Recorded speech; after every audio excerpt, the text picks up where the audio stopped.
This is Wrecked to Reformed.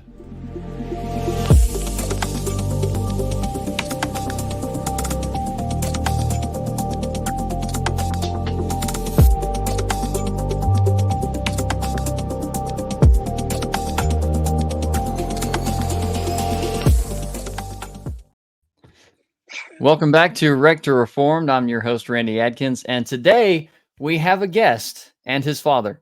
No. He snuck up while we were waiting on you. Right? Yeah. We have a guest, Kyle Hessler. And Kyle, would you mind introducing yourself? Yeah, I'm Kyle Hessler. I'm the founder of the Workspace Conference. I am obviously a father, a husband, a Christian, and do a lot of other sales stuff. So my son here wanted to join us, and then as soon as we started talking, my other son decided to get fussy. So tis life Right? when you're out of a hotel and you bring your whole family. So. That's right. That's awesome. I love it. How Lord by the way, willing. Go ahead. Your dad too, right? Like how great is that timing of just like they were totally quiet while we were prepping and just talking for like 10 minutes, totally quiet, and then immediately as soon as we start recording, it's like crying and wants to start my life.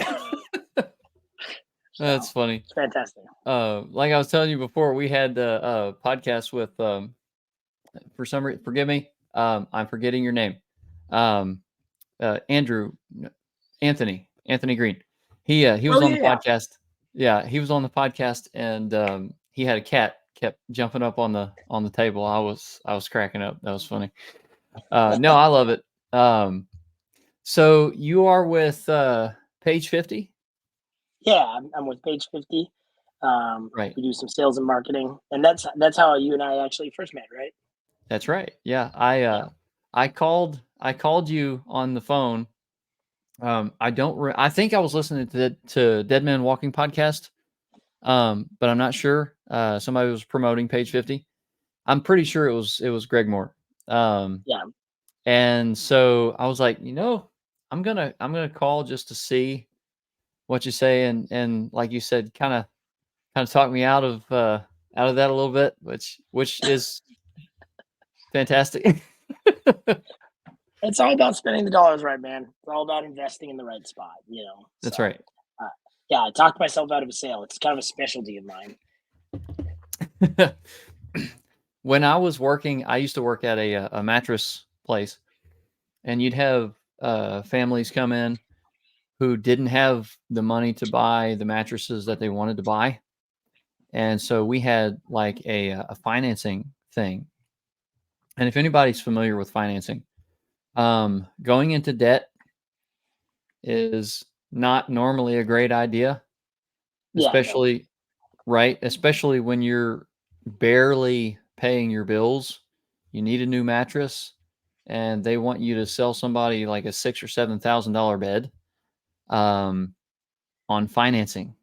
And there's two different ways that you can go with that, like the 90-day same as cash, but then you're paying double what the mattress is actually worth, or like 60 months no interest, but the moment that you go over that, it's like 30% interest. So it's so I I would can't imagine having a mortgage on a mattress. yeah, they have mattresses that are like 10 grand, $15,000. Yeah. It just depends on what high-end mattress you're looking at. But yeah, they can get pretty pricey. And so like you, I would talk a lot of people out of those sales because they didn't need to spend that money on that kind of mattress. Yeah. No, yeah. It's financial self-sabotage. But that gets us into the conference that we're talking about, and that is Workspace. Could you kind of explain a little bit of that? I'm putting together the first ever Workspace conference. We can kind of get into the history of what brought that together, and all that stuff. But the shorthand version is I wanted to do a conference that was focused on work, family, how do you kind of keep your family and your work together, and how we as Christians should look at the workplace and the work ethic. So give me 1 second. I'm gonna get him Yeah. settled. See, I love this. It's Ironically. right. Okay, so you have to tell everybody who listens to the podcast about the baby. No, just kidding. Yes. So this is that one is Theoden David Hessler, and then this is my that's this awesome. is my. Oh, you'll like this one. This is Stonewall Peter Hessler. Oh man, I'm gonna have to. Hard. Yeah, I'm gonna have we to. went hard with Presbyterianism, right? Well, see, I'm a Reformed Baptist, but I love the name choices, and like I listen to a lot of Haunted Cosmos and Yes. like King's Hall and stuff like that. Love those guys. And they're like ringing off these names from Lord of the Rings, like Theoden and all that kind of stuff. And I'm thinking to myself, especially after you just said that, it's like, man, I need to come up with some better names for the future children. Both of my boys, I will give myself credit. We named them both before they did the respective episodes. But Theoden, I give a little shout out to those guys. Hardman, they did an episode on Theoden, and it just like wrecked me. It was like that's why I wanted to name my boy that. So like I already had him, and then they did that episode. I'm like, yep, that's exactly what I wanted to name my boy after. And then they did one on Stonewall, and they didn't really focus on Stonewall too much. They kind of talked about like his descendants and stuff, which was unfortunate in the sense of like what's kind of happened. But I'm proud to name my son after a fine man like Stonewall Jackson. Oh yeah, so absolutely. But yeah, I'm all about like I'm on a business trip right now. I'm out here for one of my many jobs that I have. I'm at a conference here in Boise, Idaho, and I bring my family with me as much as possible because I want my boys to see me working. I want them to see me exercising dominion in my vocation. Right. And so the older one actually has come on with me alone for about a year, I guess about a year and a half. He's traveled with me basically since he was like 18 months, and he'll just come with me on sales trips, just him and me. And that's awesome. Kind of the genesis of what the Workspace Conference was I really wanted to have a spot, and I thought I wanted to do more than just a podcast. And there's some reasons for it, but I thought about doing like a podcast or a blog or something where I was just talking and kind of about my experiences traveling solo with my son. So I travel I have a couple different jobs. Hopefully the main job doesn't hear this podcast, but I don't care. I work for a company called ACP International, and I'm a traveling salesman for them. So I do, we make manufactured goods. So I work in their traffic division. So I sell stuff to like cities and counties and states for their like traffic. And that's a nice job. It's really great. I've been there for almost 10 years. It's taken me literally all over the country. The only states I haven't worked in are Vermont and Alaska for them. So love that company. Been there for a long time. But I started working for Page 50 when I started branching out, and I just wanted to try other stuff because I kind of have sales is just kind of my thing. And so I recognized that I wanted to branch out. So I started working for Page 50 and all that stuff. But kind of what brings us to the conference was I, through some networking connections through Fight Laugh Feast and a few other places, I decided it'd be really good for me to try to put on a conference. And I just looked into the market, and I didn't see anyone in our kind of reform circles doing a conference that's really dedicated just to work. So work really matters to me. I don't have it all figured out. I always tell people this, like, part of the reason I want to do this conference is I want to learn from my speakers. And so I think that I'll put it this way. I kind of hate online controversies. I'm getting less and less enamored with social media, even though I like social media. But for example, there's kind of as we're recording this, there's kind of a controversy right now because are you familiar with Canon out of Moscow? Canon Press? Canon Press. Yeah. So there's a little controversy because I love those guys. Yeah, they're great.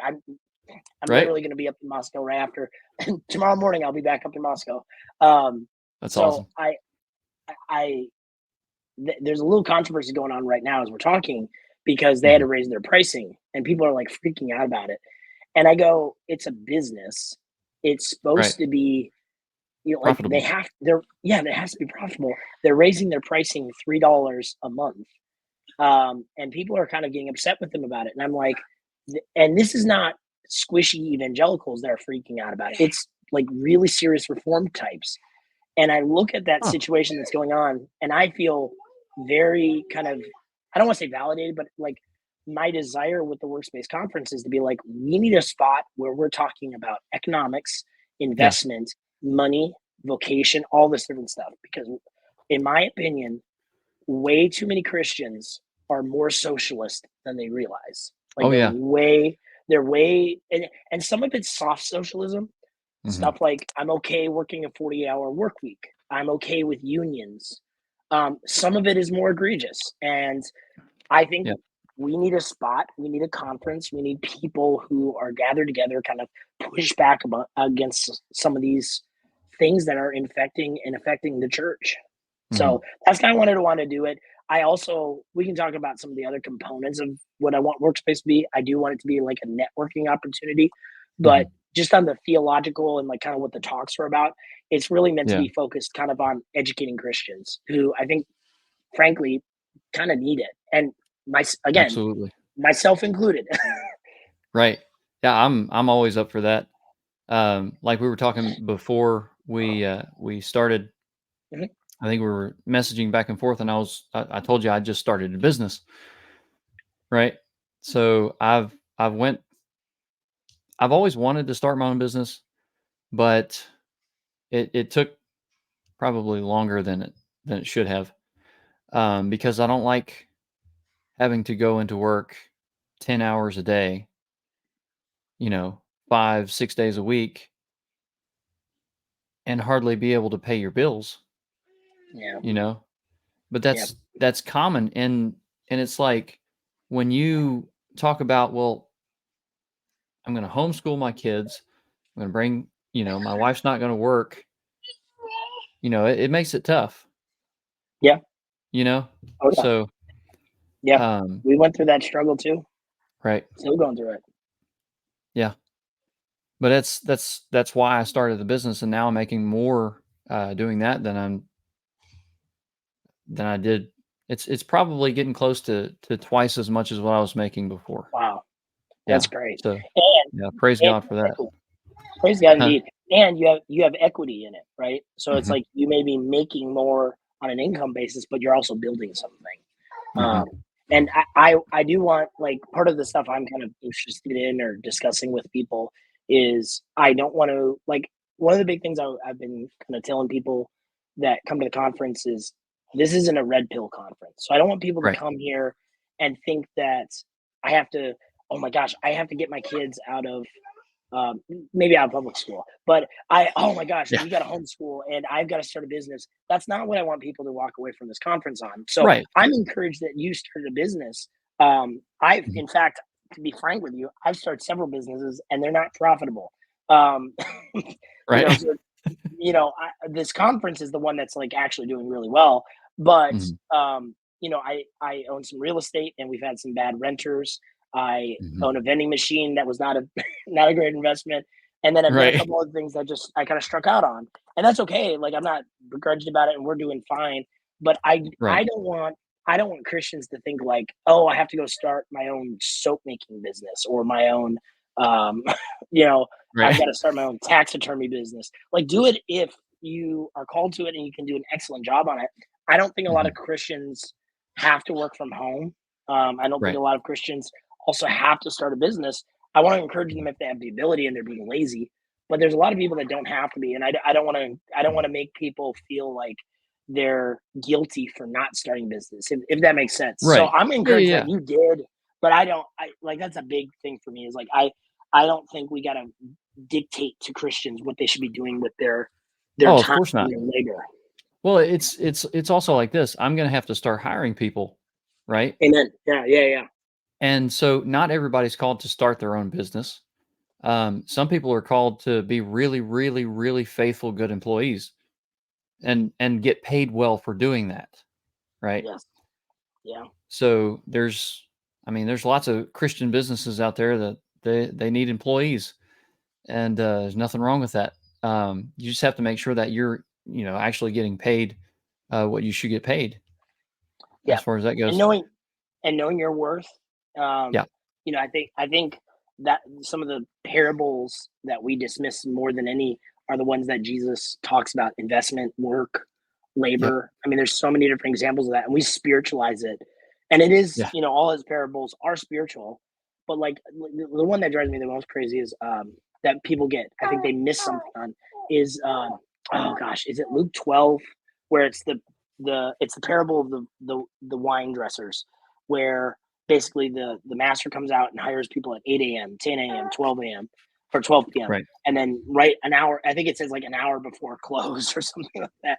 And yeah, he pays them all the exact same. And the men that were hired at the beginning of the day go like, shouldn't we be paid as more or something like that? And it's one of those things where we yeah, spiritualize this, and it's a spiritual component. He's talking about what you've been given and what grace is, and of hmm, course that's all there. But at the same time, like, that's a great parable to talk to employees about their value, their work, hmm, contracts. What were right, you hired for? Did you agree to work for this amount? Because if you're grumbling after you were agreed to be paid for this, you either need to quit, ask for a raise, or work until something happens. right, And I think not enough Christians think about these sorts of things. I think we mhm, are far more prone to just grumble like the people in the parable, you know? right, for sure, for sure.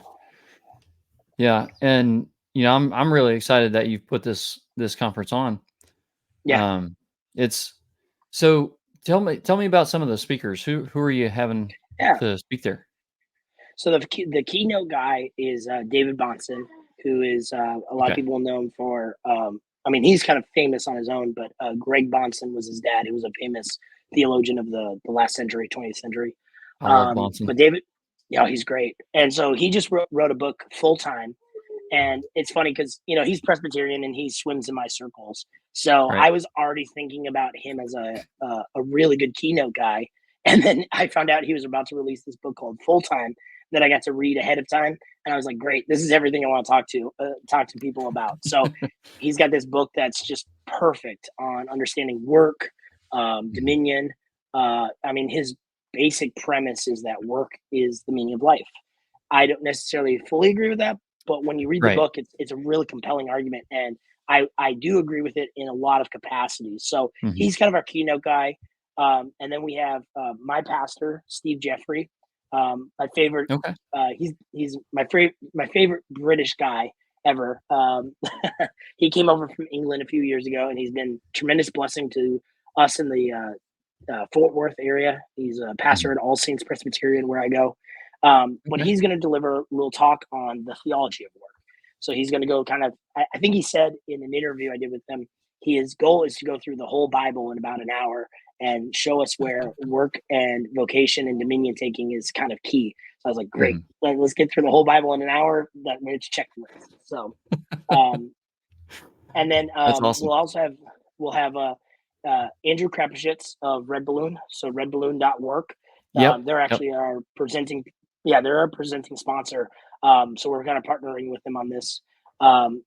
If you know Andrew, he's all about hiring the right people. So he's got a Mhm. lot of great practical things, but he's also an elder, so he's theologically pretty smart. So Right. he's going to be talking about hiring the right people, what employment should look like, godly employment should look like, and then we've got David Reese, who owns Armored Republic. He also owns a few other businesses, but a lot of people will know him for Armored Republic. They're a sponsor Mhm. of like Cross Politic and a few other things. But he's Yep. also a pastor, but he is a highly lucrative investor, and he knows what he's talking about. So he's going to talk about Mm. dominion taking through investing, and I think it's going to be really exciting. I think it's something that people need to hear because it's kind of a pushback on the uh, what's his name, Dave Ramsey sort of thing, you know. Yeah. And we can talk about that, and we can talk about a little bit of that too. But So that'll be good. And then the last speaker is one of my personal favorites, one of my favorite authors, Chris Wiley, C.R. Wiley, Yep. who's written Household and the War for the Cosmos, which is a great read as a dad, as a husband. Every guy should read it. Every mom should read it. Every wife should read it. It helps you kind of rethink what the home is for and what it's Mhm. not for, and what the last 400 years industrial revolution has kind of done to our thinking of the home. So he's going to talk a lot about that, which is exciting because, especially in the world today where we're having to deal with AI, and I love AI, Mhm. I use it all the time, but there's a lot Right. of new challenges that we're faced with. And the reality is, like, we still haven't dealt with challenges from the 1640s and 1780s, like the Industrial Revolution and first wave Mhm. feminism. We haven't Yep. dealt with it well. So we've got other problems to deal with too, but we still haven't dealt with some of those like deeper issues. So he's going to talk about that. And then Mhm. just speeding through it, I guess the we're going to have Darren Doan of the Donecast, if you're familiar with that. He's a music video director. He directed the documentary with Christopher Hitchens and Doug Wilson, Collision. He's going to Okay. be our host, so he's going to do like the emceeing and stuff. That way, you don't Mhm. have to see my ugly mug on stage. I can just be shaking hands with people, and he'll swear. But he's going to like host the panels and introduce the speakers and give some feedback and some input. And he's a real smart guy. Right. He's built a lot of businesses and he's helped people build a lot of businesses. So I mean, he could be a speaker on of his own, but he's Mhm. just going to host it and do a great job with it. So that's kind of the lineup for the conference. That's awesome. Yeah, that sounds fantastic. Um, I'm going to have to try to make it down there myself. Yeah, man, it'll That'll be good be times.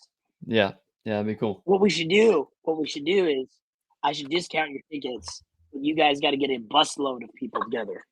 Okay. A You busload. tell me how much a bus will be, and I'll discount that. I'll divide how many people you get. I'll take that discount off the tickets. How about we do that? Okay. Now when you talking about a bus, are you talking about the long bus or the little short, the Whatever little you can little find, tiny brother. bus? Okay. Whatever. I'll see what I can do. It's funny. I had been thinking about putting on a conference, but I don't know. I don't know. Uh, It's tough uh, work, man. I'll yeah. tell you, it's if I may be critical of Mhm. particularly even the reform world, I've done a couple businesses where it's kind of similar stuff. It's You're kind of creating a market and then trying to sell Mhm. it. Right. So I see a need, but I don't see a market per se. I Mhm. think that there is a market, but I'm kind of artificially creating it in a sense. And then I'm trying to Mhm. promote it and then I'm going to sell for it, which is kind of harder than saying I see a market and I just need to develop something for it. And Mhm. conferences are a little tough because, you want to do it in the right way. And this is where, if I may be critical on two fronts with Christians, Right. one is like if I had just done this at our church, financially it would be a lot better for me because we're doing it at a hotel that's got a nice ballroom. It's going to look good.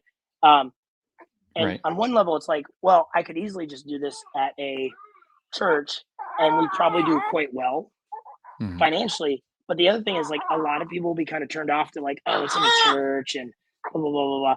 It's like for all of us that care about being financially smart and wise, at the same Mhm. time, a lot of times we will also complain when people put money into what you would call like production. Right. So in the sense of like spending money on lights, sound, all that stuff seems like a waste, right? It's like, oh, why would you spend money on that sort of stuff? But at the same time, people are turned off to things that don't have good production values. Yeah. Buddy of It's mine, it's he, it's one oh, go ahead. yeah. It's one of those old ideas that, in quote unquote Christianity, you just have to make the Hallmark type thing with Yes, horrible direction and yes. production value and everything. No, Christians need to be a lot better with everything. Work, production, value in what they do, the work that they do, the things that they create. Um, One thing that Jeff Durbin always says is that Christians used to be the movers and shakers of society. that needs to Yes. be the case again. Hmm. Yep. And So I think a lot of that times we need to not let the world dictate to us. So right. on one level, I'm all for high production. So um, Hmm. this is one of my this T-shirt represents one of our big clients at Page 50, and it's Hmm. it's a college football podcast, and we make their merchandise basically. Right. And I was talking to the guy. He has always had excellent content. Like his stuff on Hmm. college football is just if you like college football, it's the best podcast. Um, Right. um, but he was telling me he didn't start breaking serious numbers. They would have like 1,000 people, 2,000 people who listen because he has good content. But it wasn't until they dropped serious coin into their production studio and their production that people Hmm. started listening. Now, is that being people? Is that people being fickle? I don't know, but he's not trying to attract a bunch of Christians. I'm not bemoaning or trying to like begrudge Christians for wanting to Hmm. spend their money in quality stuff. But Right. kind of going back to the thing we were talking about earlier with Canon, it's kind of one of those things where like Christians seem to want to have it both ways. They want to be Hmm. sometimes frugal on the right end, and on the other end, they want to be cheap. And then they want Yeah. the best content, but then they don't want to. They don't want They to pay want for it it. when it's produced. Well, they want to pay for it when it's produced well. So that's Right. one of the things like people don't understand is um, like like you brought up Jeff Durbin. Love those Yeah. guys. Those guys are great. They have Yeah. an amazing studio. Oh yeah. They have an excellent studio. Now I'm I not love sure their how they make studio. their yeah, it's great. And I'm not saying their content is better. Like their Yeah. studio is great, but their content is even better. But the thing Hmm. is, a lot of people, if they tomorrow start recording in Durbin's house with no lighting or no sound or anything like that, people would be turned off to it. They just would Oh be. yeah. And that's something that I think Christians really need to get over. And so that's like for the Hmm. conference, it's like I didn't want to do it at a church. I didn't want to do it at like a little ballroom or something like that. I wanted it to be like this is a business conference. It should feel like a business conference. It's Right. going to be at a Hilton hotel. That means something. So Hmm. Yeah, so and it's kind of like my studio here. I've mhm. got I'm working on getting it revamped and everything. So it's going to look a lot better than a white wall there. So But you know what? But like I said, if your content is king, that's what should matter. It should matter that you're having good content. yeah. So excluding this podcast because of me, No, it's good. It's good. yeah, No, I have had uh, a lot of wonderful guests on. I've had Andrew Rappaport on, Greg Moore from Dead Men Walking yeah. podcast.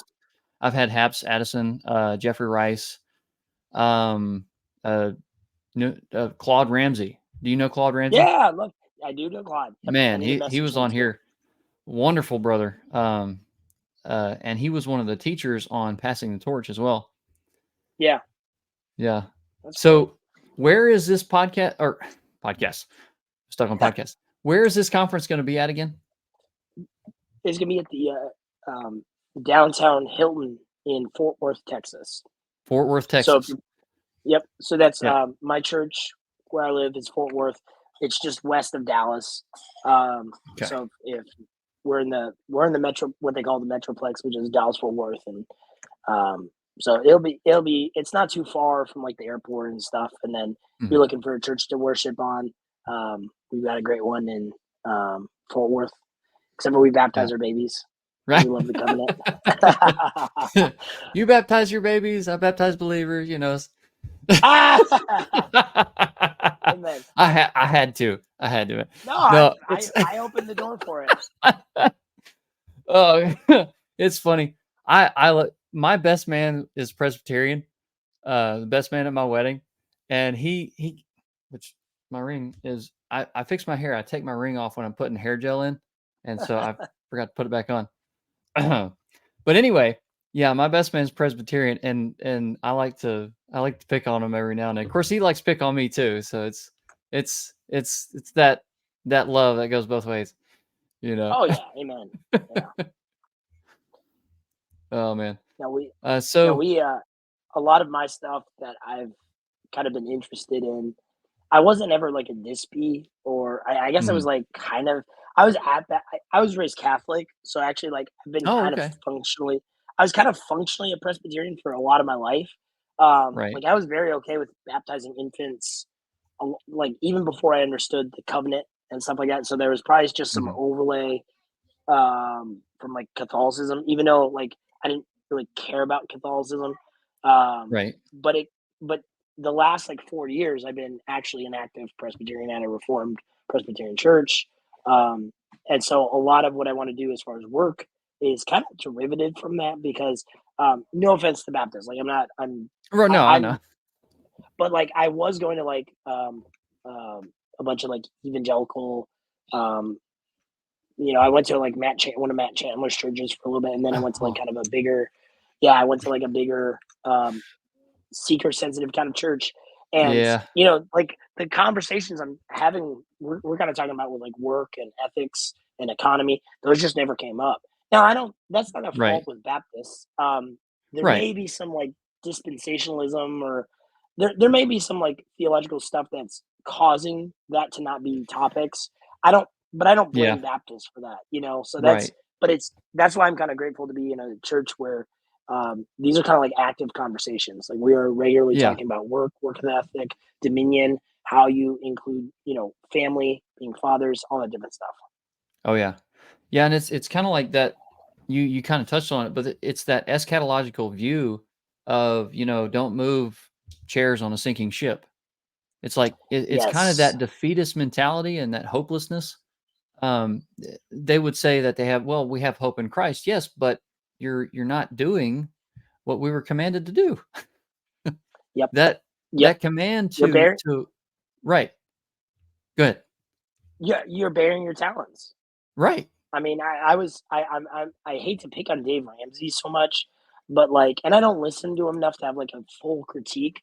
But like, Mhm. my general understanding is like this is a guy that, at best, if you look at the parable of the talents, he'd be the middle guy, or he'd be the guy that buries his talents. He's certainly not the guy going out to there investing his talents, and he's really well off. So that's kind of the irony is he tells Right. people basically go bury your talents.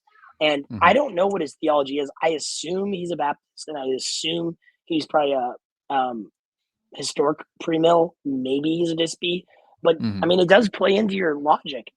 Yeah. And we give, I mean, like in our Presbyterian circles, we give credit all the time to the pre-mill people because they are more active in evangelism than probably we are, on some level. But I mean, Right. like as far as like missionary work and stuff like that, they're way more. There's way more Mhm. Baptist pre-mills in the rivers of Africa and the jungles of South America than there are Presbyterians.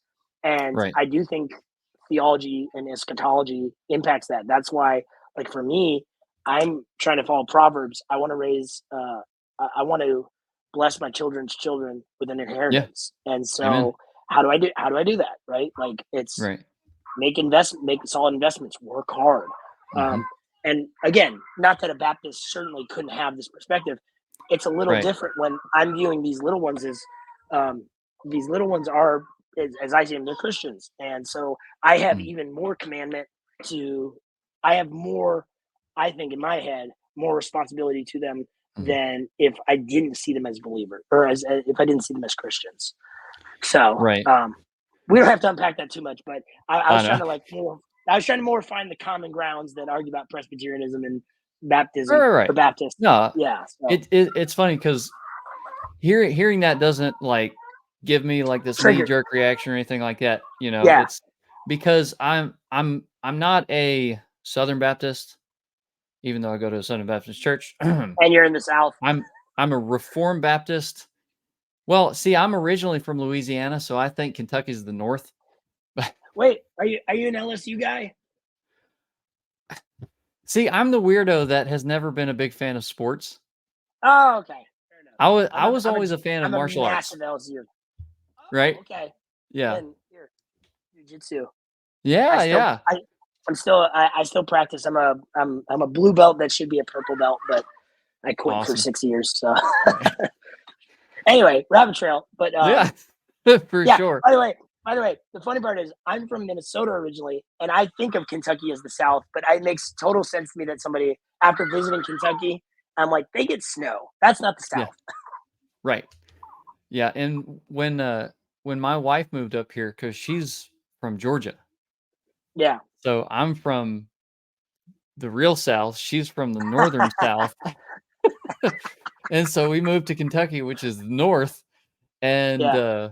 when we got all the snow, she's like, "Oh, it looks so cool." And I was like, "For now, for now." No, I For love now. the snow, but Yeah. it's like it goes from like beautiful white snow to like gray salt covered cars and miserable rainy cold weather. No fun. It's not That's like why you could never. Alaska. No, that's what. This is why you could. Well, but here's the thing. I'm from Minnesota, where we get tons of snow, right?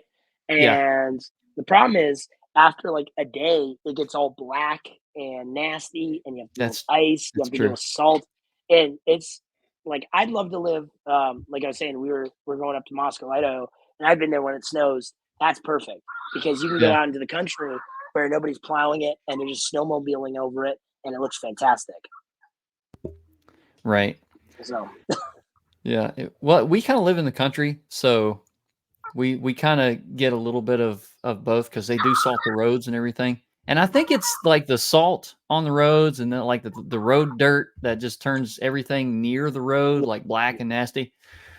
yeah, But yeah, it's kind anyway, it's the filthy. Yeah. conference. Yeah, the rabbit trail, rabbit trail. This is I love this it. is turned into a this is turned into a Joe Rogan. Uh, Yeah, no, um, yeah, the conference. The other thing I want to talk about is the networking opportunity. So mhm. I do work for this company called Page 50. We do branding, and we've gone to several conferences now to basically find like-minded Christians to work with. And Mhm. sometimes a lot of this stuff is just you just gotta be in the right spot at the right time. And Right. I wanted to have sorry for the crying. It's fine.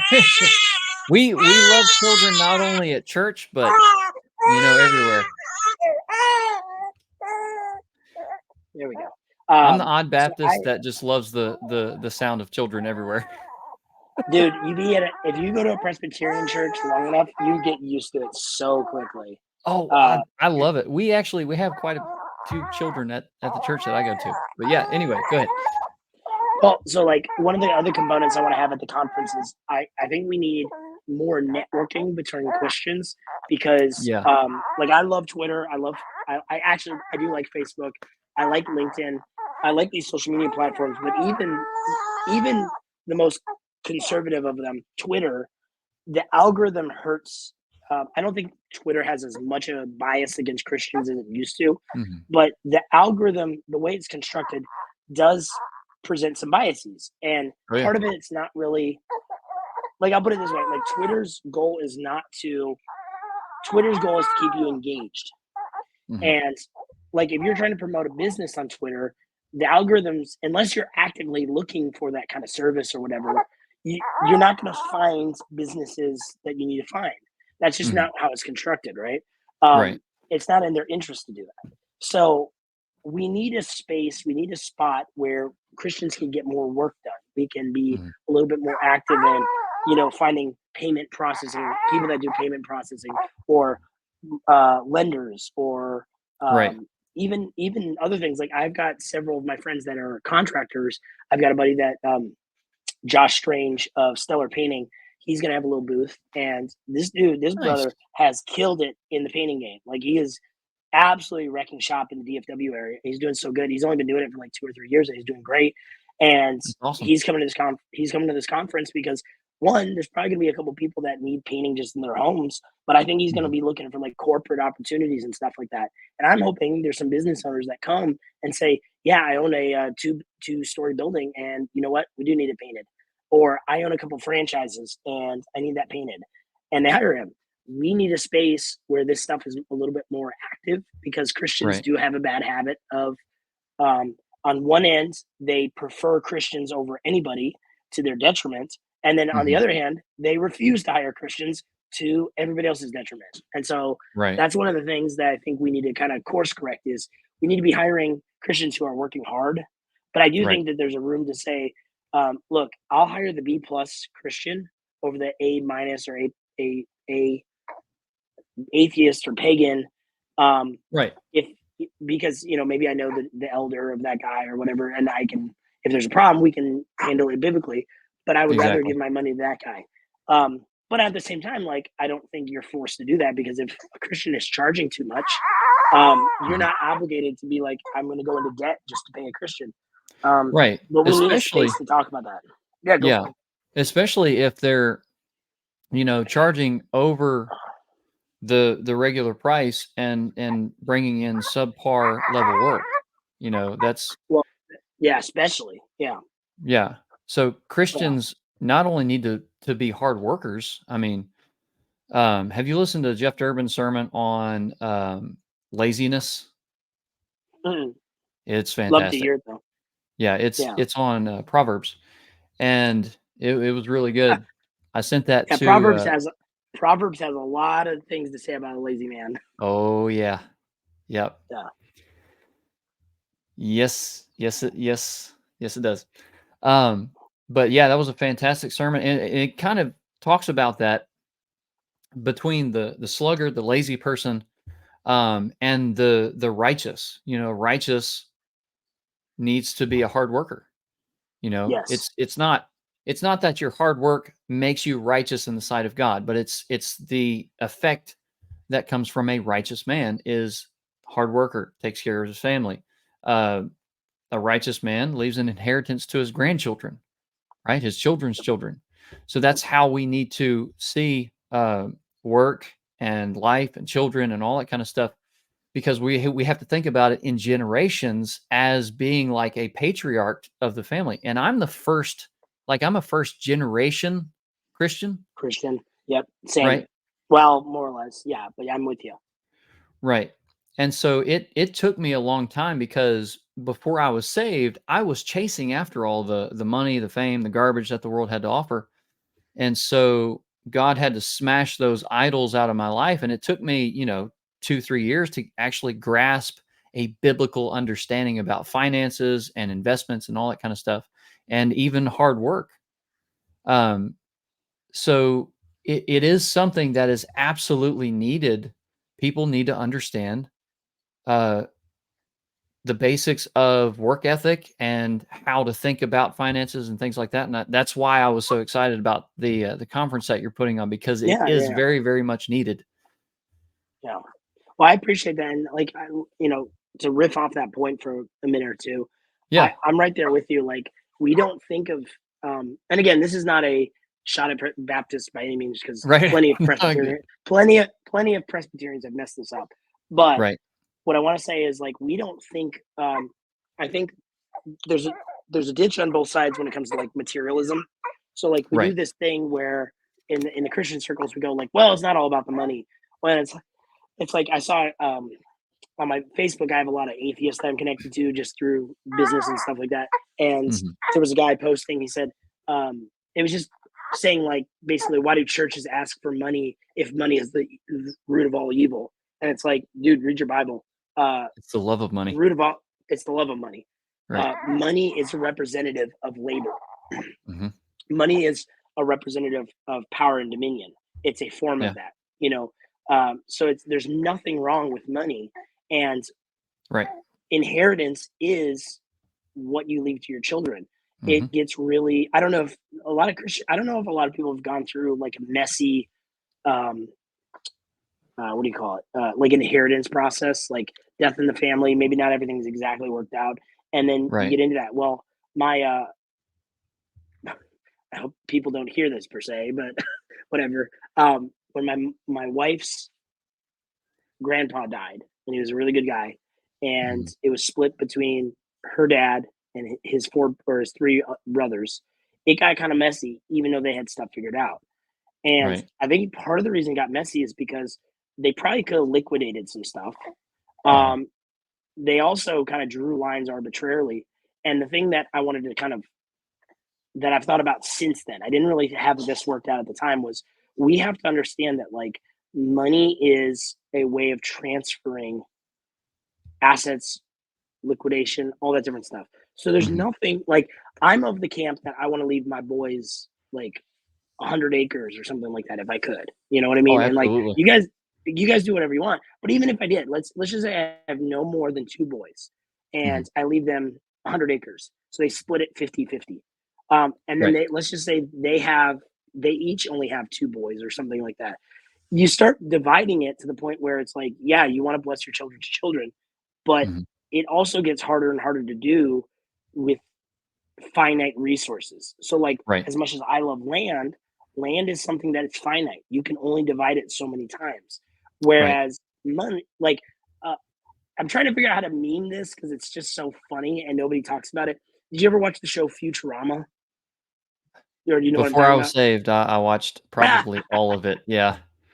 There's a great episode. So they were all nerds that made that show, and so the math. Anytime they present math in that show, it's probably accurate or Mhm. precise. And so there's a great episode where the premise of the show, if you haven't seen it, is like this guy is frozen in a time machine, or not a time machine, but he's frozen, Philip and then he J. wakes up Fry. Philip J. Fry. He wakes up 1,000 years in the future, and he go eventually in one episode he goes to his bank account and to access like does he have any money, and the teller goes, all right, you deposited 96 cents in 1999, and he's like all right, and then she goes at a quarter of a point of interest compounded over 1,000 years that equals $4 billion, and the math of that's actually right. Whatever, I figure I'm messing up maybe the interest point, but I looked it up. It's like what they said that would be true if you just left that and got like a very basic percentage point. Here's Right. where I'm going with that: 96 cents with compound interest over 1,000 years would equal a couple billion. And Right. we don't think in these ways. We don't appreciate these sorts of things. But we also, even for me, who thinks of money in these ways, we also have to think about your labor. Your Mhm. labor multiplied over those many years, like a couple $1 billion over 1,000 years. That's a lot of generational wealth, and it doesn't stop, obviously. So hopefully, we're all depositing more than 96 cents in our bank account, though. With Bidenomics, maybe that's not as easy. Yeah, it's not as easy as it used to be. Speaking Yeah. of that compounded interest, have you talked with Chuck DeLateranti, Mm-mm. Nope. Private Family Banking? Oh, I'd love to get in touch with him. We've got a Yeah. couple of financial people coming to the conference, um, but I'd like to get some more because I think we need to hear from these guys. Oh, yeah. Yeah, I'm planning on working with him, as soon as I'm financially able to, which, Lord Nice. willing, won't be long. And Oh, be that's good, man. yeah.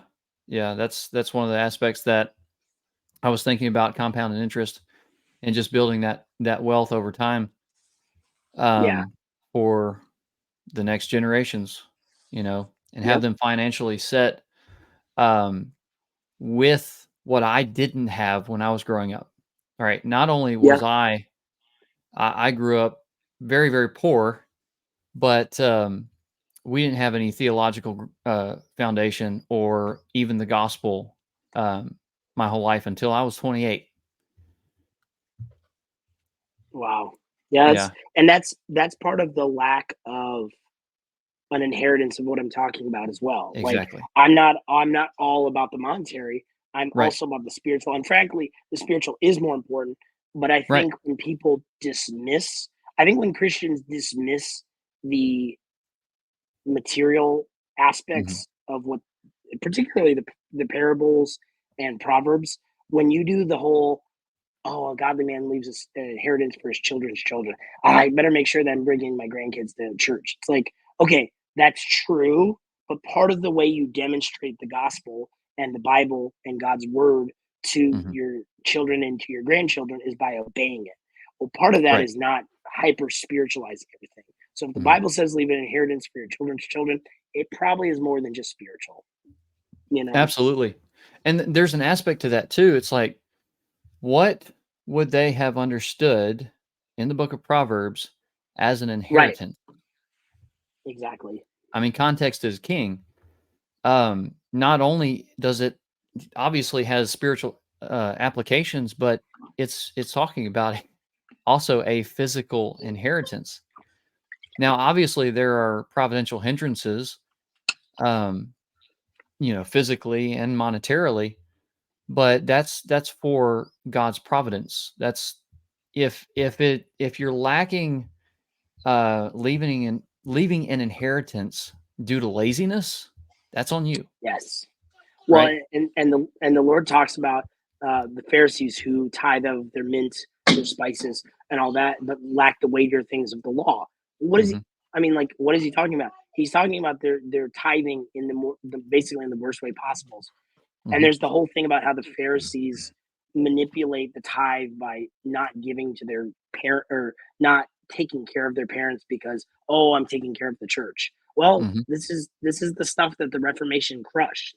I mean, Yep. frankly, it's the things that the Lord crushed, and then we, in our feebleness, the Lord has been gracious to equip men throughout the church's history to say no to this.